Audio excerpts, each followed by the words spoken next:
Headlines के प्रायोजक हैं नमक रेस्टोरेंट, खुल गया नमक, लौट आया खाने में स्वाद, पुराना चौक के नज़दीक Buxar. NEET biology in Buxar, coaching institute by Prakash sir, bypass road, Baba Nagar की गली। सामाजिक और आर्थिक जातीय जनगणना पर देश के विभिन्न पार्टियों के 33 वरिष्ठ नेताओं को तेजस्वी प्रसाद यादव ने लिखा पत्र लिखने के बाद बिहार में सियासत हुई तेज। जातीय जनगणना के मुद्दे पर बोले मुकेश सहनी, केंद्र सरकार के फैसले से हूं दुखी, राज्य सरकार कराए जातीय जनगणना तो दूंगा 5 करोड़। बिहार और झारखंड के मुख्यमंत्री हुए दिल्ली रवाना, नक्सल प्रभावित राज्यों की बैठक में होंगे शामिल, जातीय जनगणना के मसले पर भी हो सकती है बात। मधुबनी में कैश वैन के गार्ड की हत्या कर अपराधियों ने लूट लिए 40 लाख, सीसीटीवी फुटेज सामने आने के बाद तफ्तीश में जुटी पुलिस। और बक्सर के उत्पाद विभाग की टीम ने शराब तस्करी के नए तरकीब का किया खुलासा, दूध की टंकी में शराब छिपाकर ला रहा था तस्कर। खबरें विस्तार से के प्रायोजक हैं आरके ज्वेलर्स, आकर्षक आभूषणों के विश्वसनीय विक्रेता, यमुना चौक। कामधेनु नेक्स, नए जमाने की मजबूत सरिया। जिंदल पैंथर सीमेंट एवं सरिया के मुख्य विक्रेता गंगा सागर बिल्डिंग मटेरियल, गोलंबर बक्सर एवं सिमरी। संपर्क करें नीचे दिए गए इन नंबरों पर। सामाजिक, आर्थिक और जातीय जनगणना की मांग को लेकर देश के विभिन्न पार्टियों के 33 वरिष्ठ नेताओं को नेता प्रतिपक्ष तेजस्वी प्रसाद यादव ने पत्र लिखा है। उन्होंने केंद्र सरकार के उदासीन एवं नकारात्मक रवैये के साथ साथ सबकी साझा आकांक्षाओं को जिम्मेदारियों के संदर्भ में यह पत्र लिखते हुए कहा है कि जातीय आधारित जनगणना की मांग को राष्ट्र निर्माण में एक आवश्यक कदम के रूप में देखा जाना चाहिए। उन्होंने कहा है कि जातीय जनगणना नहीं कराने के खिलाफ सत्ताधारी दल के पास एक भी तर्क संगत कारण नहीं है। तेजस्वी प्रसाद यादव द्वारा जातीय जनगणना पर विभिन्न पार्टियों के वरिष्ठ नेताओं को लिखे गए पत्र के बाद बीजेपी ने जोरदार हमला बोला है। डिप्टी सीएम रेणु देवी ने इस मसले पर बयान देते हुए कहा है कि हम सामाजिक समरसता की बात करते हैं और आप जाति जनगणना की बात कर रहे हैं। जातीय जनगणना से क्या होगा, केवल देश में क्लेश बढ़ेगा। उन्होंने कहा है कि सबका साथ सबका विकास हमारा लक्ष्य है। वोट की राजनीति हो रही है। जिन लोगों को पत्र लिखा गया है वही बताए कि उन्होंने किन जाति के लोगों को बनाया है। सिर्फ अपने परिवार के लोगों को ही जगह दी गई है और उन्हें केवल अपने परिवार की चिंता है। जिसने जाति जनगणना की बात नहीं की उसने सभी जाति को सम्मान दिया है। आज बिहार में डिप्टी सीएम अति पिछड़ा समाज की महिला है, इससे बड़ा उदाहरण क्या होगा। जातीय जनगणना पर तेजस्वी यादव के द्वारा पत्र लिखे जाने पर कांग्रेस के नेता प्रेमचंद्र मिश्रा ने भी बड़ा बयान दिया है। प्रेमचंद्र मिश्रा ने कहा है कि तेजस्वी ने लेटर लिखा है, यह अच्छी बात है, लेकिन इस लेटर से कुछ होने वाला नहीं है। हम तो पहले से ही इस मुद्दे पर साथ हैं। इस मुहिम को तब बल मिलेगा जब नीतीश कुमार सरकार से बाहर आएंगे या खुद जनगणना कराने का फैसला लेंगे। हमें नीतीश कुमार के फैसले का इंतजार रहेगा। हालांकि इस मसले पर कहा है कि जातिगत जनगणना अगर कोई गंभीर है तो वो है तेजस्वी प्रसाद यादव। राजद ने कहा है कि डेलीगेशन का दिल्ली जाना और पत्र लिखना तेजस्वी प्रसाद यादव की गंभीरता को दर्शाता है। नीतीश कुमार तो बस झूठ का दिखावा कर रहे हैं। तेजस्वी यादव की कोशिशें हैं कि जातीय जनगणना के मसले पर पूरे देश में राजनीतिक दल एकजुट हों, क्योंकि केंद्र सरकार ने अपनी मंशा जाहिर कर दी है। इधर जातीय जनगणना पर मंत्री मुकेश सहनी का भी बड़ा बयान सामने आया है। मुकेश सहनी ने कहा है कि जातीय जनगणना पर केंद्र सरकार के रुख से मैं काफी दुखी हूं। जातीय जनगणना देश हित में है। सीएम नीतीश कुमार से जल्द मिलकर इस पर बात की जाएगी। बिहार सरकार अपने खर्चे से जातीय जनगणना कराए। राज्य की सभी पार्टियां बीजेपी सहित जातीय जनगणना के पक्ष में हैं। उन्होंने कहा कि वीआईपी पार्टी 5 करोड़ रुपया देगी जातीय जनगणना के लिए। उन्होंने यह भी कहा कि अन्य पार्टियों को भी वीआईपी पार्टी की तरह आगे आना चाहिए। उन्होंने गरीबों के हक की आवाज उठाने में तेजस्वी यादव को धन्यवाद दिया है। उन्होंने राज्य के सभी राजनीतिक दल को जातीय जनगणना पर तैयार रहने की बात कही है। उन्होंने यह भी कहा है कि जातीय जनगणना को लेकर एनडीए गठबंधन में कोई फर्क नहीं पड़ेगा। जातीय जनगणना के मसले पर पूर्व सीएम जीतन राम मांझी ने भी बड़ा बयान दिया है। उन्होंने कहा है कि जिसकी जितनी आबादी भारी उतनी उसकी भागीदारी जरूरी है। हक दिलाने के लिए जातीय जनगणना बेहद जरूरी है। जीतन राम मांझी ने तेजस्वी प्रसाद यादव पर तंज कसते हुए कहा है कि वो इस मसले पर राजनीति न करे, इस पर सीएम नीतीश कुमार ही पहल करेंगे। उन्होंने कहा कि पुनः एक बार इस मसले पर प्रधानमंत्री से मिलने की कोशिश की जाएगी। गौरतलब है कि इससे पहले भी पूर्व सीएम जीतन राम मांझी जातिगत जनगणना पर इस तरह के बयान दे चुके हैं, जिस पर वे अब भी कायम हैं। बहुत पहले से ही जातीय जनगणना कराने के संबंध में पेश की स्थिति में थी। इसी को लेकर के बिहार में सर्वदलीय नेताओं की एक दल माननीय प्रधानमंत्री से मिलने का काम किया। प्रधानमंत्री बहुत संदिग्धता से सवाल को सुने, कुछ क्वेरी भी किया, उसका हम लोग समाधान किया गया। हम लोग आसामी थे कि प्रधानमंत्री हम लोगों के दलील को समझ के छोड़ जाते कि निर्णय कराने का आदेश देंगे या निर्णय लेंगे, लेकिन कल से पता चल रहा है कि केंद्र सरकार ने हुक्मनामा जारी करके कह दिया है कि संभव नहीं। यह एक दुखद प्रकरण है, खास करके आदिवासियों के लिए, गरीबों के लिए, शिविका के लिए, आदिवासी, क्योंकि हमारा कंसेप्ट है, शुरू से हम कहते आ रहे हैं, हमारा कंसेप्ट है, हमारा संविधान कहता है कि जिसकी जितनी जनसंख्या भारी मिलेगी उसको उतनी हिस्सेदारी। तो जब हिस्सा लेने की बात है, घर में जब लोग स्वतंत्रता का लाभ ले रहे हैं, आज़ादी का लाभ ले रहे हैं, ऐसा तो नहीं होना चाहिए कि जिसकी आबादी कम है वो ज़्यादा ले लाभ और जिसकी ज़्यादा आबादी है वो कुछ नहीं लाभ ले। तो इसी विसंगति को दूर करने के लिए जातीय जनगणना बहुत आवश्यक है, और जातीय जनगणना बहुत पहले से नहीं हो पाया है। अंग्रेजों के समय में हुआ था, स्वतंत्रता के समय में भी। इधर जातीय जनगणना को लेकर जेडीयू नेता उपेंद्र कुशवाहा का भी बयान सामने आया है। उपेंद्र कुशवाहा ने कहा है कि जातीय जनगणना कराना बेहद जरूरी है, यदि ऐसा नहीं होता है तो यह दुर्भाग्यपूर्ण होगा। उन्होंने कहा है कि हम लोग आशान्वित हैं कि सकारात्मक सोच के साथ जातिगत जनगणना कराई जाएगी।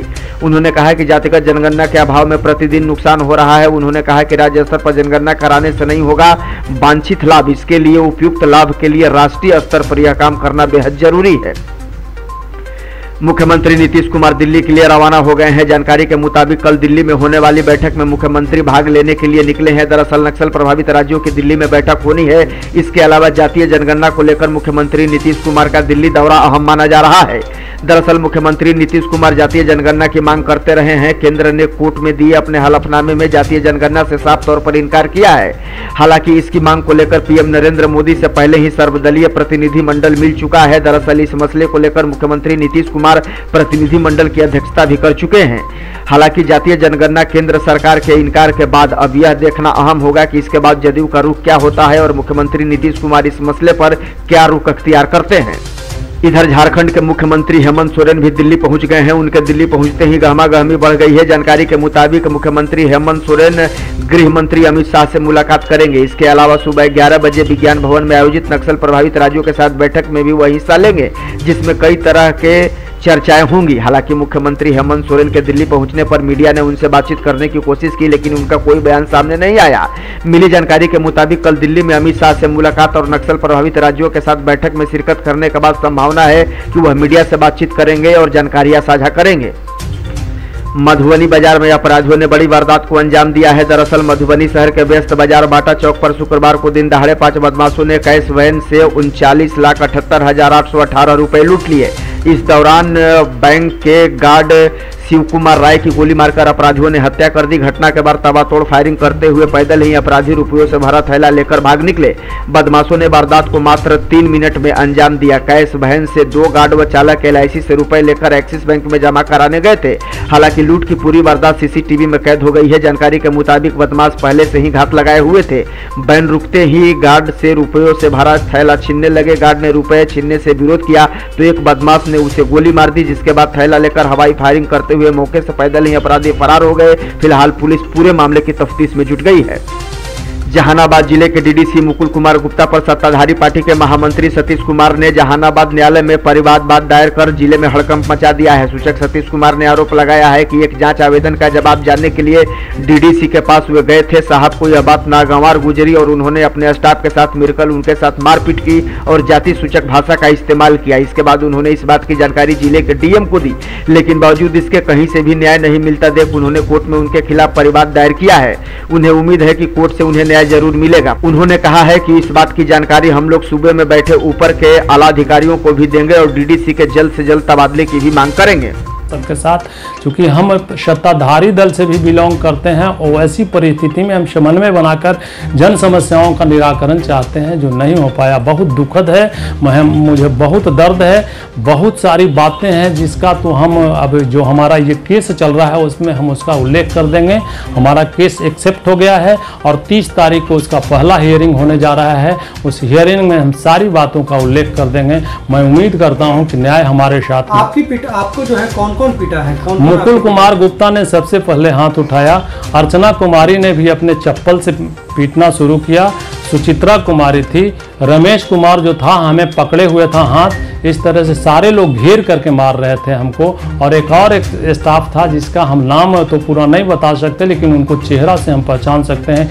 ये पूरी टीम मिल करके मुझे बेइज्जत करने का, मारने का, जान से मारने की धमकी देने का सारा काम किया है। बक्सर जिले में डुमरांव स्थित चकबंदी कार्यालय का भवन पूरी तरह से जर्जर हो चुका है, जिसमें काम कर रहे लोग जान जोखिम में डालकर यहां काम करने को मजबूर हैं। गौरतलब है कि यहां डुमरांव, सिमरी और नवानगर चकबंदी का काम किया जाता है। भवन का नजारा देखकर आप भी अंदाजा लगा सकते हैं कि यहां काम करने वाले कर्मचारियों के बीच खौफ का आलम क्या होगा। गौरतलब है कि यहाँ अक्सर जर्जर भवन में जानवरों का भी जमावड़ा लगा रहता है, जिसके कारण यहाँ काम करने वाले कर्मचारियों को काफी परेशानियों का सामना करना पड़ता है। कर्मचारी बताते हैं कि जर्जर छज्जा के बीच काम करने को मजबूर है। इस बाबत स्थानीय एसडीओ ने मौके का औचक निरीक्षण किया था, लेकिन अब तक इस दिशा में कोई ठोस कार्रवाई नहीं हुई, जिसके कारण हम लोग भय के साए में काम करने को मजबूर हैं। बिहार में हो रहे पंचायत चुनाव के दूसरे चरण के दौरान बक्सर जिले के राजपुर प्रखंड में 29 सितंबर को मतदान होना है। लिहाजा यहाँ की एक तस्वीर इन दिनों लोगों को परेशान कर रही है। यह नजारा है राजपुर प्रखंड के सिसराड़ गांव के स्कूल का। जाहिर है चुनाव के दौरान विद्यालय में मतदान केंद्र बनाए जाते हैं, लेकिन इस विद्यालय तक जाने वाला रास्ता इन दिनों पूरी तरह से जलमग्न है। ग्रामीणों का कहना है कि अगर प्रशासन ने समय रहते ध्यान नहीं दिया तो मतदान का प्रतिशत तो प्रभावित होगा ही, बहुत से लोग यहाँ आने जाने में चोटिल भी हो सकते हैं।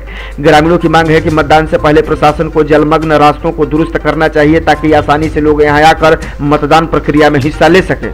बक्सर जिले में एक तरफ जहां पंचायत चुनाव को लेकर तमाम प्रशासनिक तैयारियां पूरी करने का दावा किया जा रहा है, तो वहीं पंचायत चुनाव के दौरान सूचना के आदान प्रदान में बरती जा रही लापरवाही के कारण प्रखंडों में उम्मीदवार एवं उनके अभिकर्ताओं का बुरा हाल है। यह नजारा है राजपुर प्रखंड मुख्यालय का, जहां शनिवार को मतगणना अभिकर्ता का फॉर्म जमा करने के लिए उम्मीदवार एवं उनके इलेक्शन एजेंट इकट्ठा हुए थे, लेकिन खुद प्रखंड कार्यालय में कर्मियों का ही कोई अता पता नहीं था। किस पद के उम्मीदवार के कितने इलेक्शन एजेंट बहाल किए जाने हैं और उनका आवेदन कितनी संख्या में प्राप्त करे, इस वजह से मुख्यालय पर अव्यवस्था का आलम देखा गया। इस दौरान लोगों ने प्रशासनिक व्यवस्था पर भी सवाल उठाया।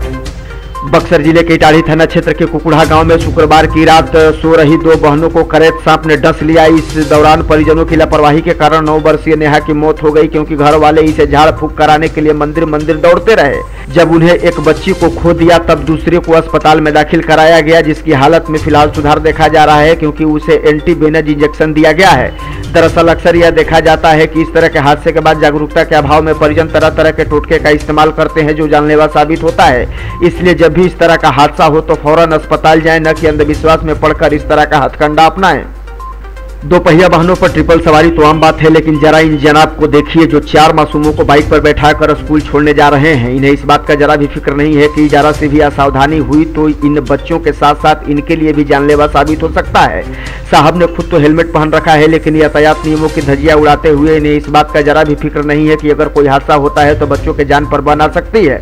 बक्सर जिले के डुमरांव अनुमंडल से आई यह तस्वीर इसलिए भी दिखाना बेहद जरूरी है, क्योंकि अक्सर यातायात नियमों का उल्लंघन करने के दौरान लोग सड़क हादसों का शिकार हो जाते हैं।